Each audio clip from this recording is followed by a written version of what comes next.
In just about a month, thousands of people will line up at the foot of the Ravenel Bridge to take part in the exciting Cooper River Bridge Run. If you've been wanting to take part in the race, but you haven't gotten out there to train yet and you think it's too late to start, think again.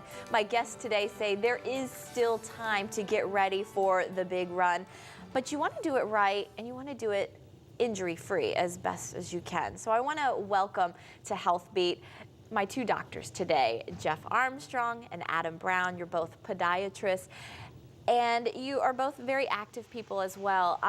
First, I want to start with who's participating in the bridge run? Well, I plan to, but my training's been very slow at this point. So well, and that's what makes this show such a perfect. You can relate truly to this topic because you still need to get your feet ready for the big run. And Dr. Brown, your background outside of your profession is running, so I'm sure you have plans, right? I enjoy it very much. Yeah, we're getting ready. We actually put together a team this year from the office for all of our patients, including the employees. So we kind of have like 30 people so far set up as a team to sort of and have you guys been training together? You know, it's really been more outlining sort of the training schedules, talking about shoes, you know, when to start, what to do. So, but we hope to have a great time all together. That is the good. Day of the run. Well, the Cooper River Bridge Run, hands down, is not an easy race because, you know, it's not your typical 5K. You know, it's a 10K, which for anyone who hasn't run in a race, that is 6.2 miles, quite far, and a big old hill that you have to get over, the hill being the bridge. Is it possible to truly get ready, Dr. Brown, this close to such a big race, to either run or walk in it? You can. I mean, hopefully you've been doing some type of activity, either walking, walk, jog type thing to get ready. You know, if you're just getting off the couch right now about a month before the run, you're going to have to take some special precautions that you don't train too quickly to try to get ready. So. Yeah, there's still definitely time to do it. You just have to pay attention to your body and your training schedule, and you can still get it done. Well, Dr. Armstrong, what is the most important thing for people to keep in mind as they gear up at this point to get ready to run or walk in the bridge run? Well, I think that they have to have a plan. You know, they have to have a training program set up and follow that training program.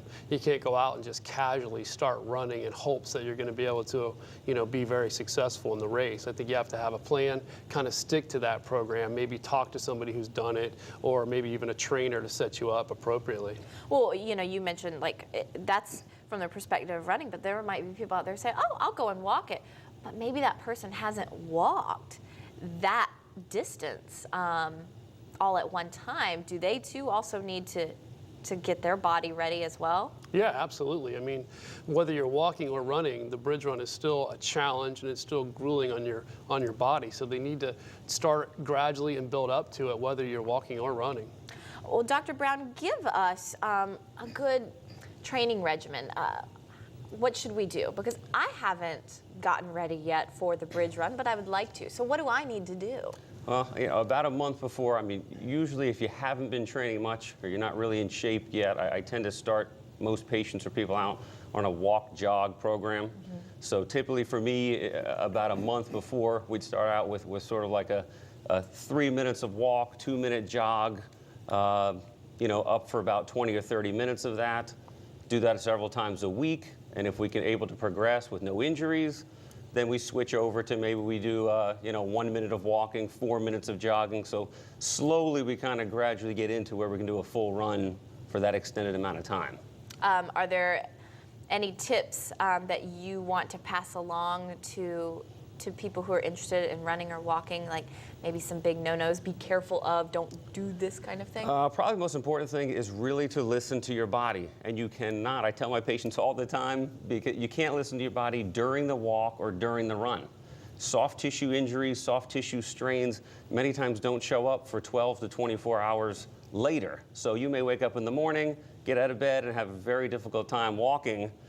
That is a signal that whatever you did the day before in your training was too much, and you have to readjust and you know, taper your way down a little bit so you can build back up without these injuries. Well, and the point of this conversation is not only to get people geared up for running or walking in the bridge run, but more importantly, to do it injury-free. So Dr. Armstrong, what are some of the common problems that can occur during training or the actual race day that we really want to try to avoid?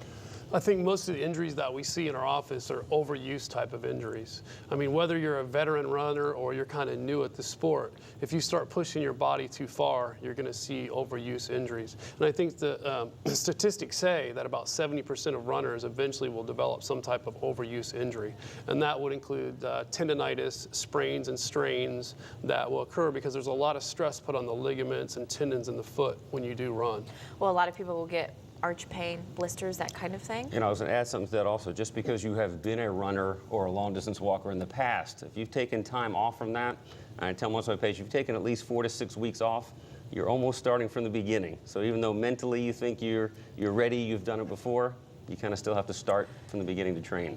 That is so true. And, you know, I think a lot of us will say, oh, I used to be a runner in high school or college, and then years go by, and then you want to do it again.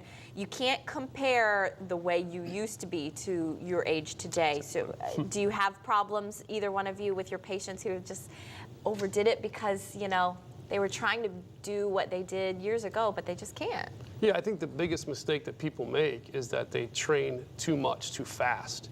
I mean, when you start out with a program, you know, you want to run for three or 4 days for a week, you know, have a couple recovery days in there, because if you do too much too fast, you're going to cause these overuse type of injuries.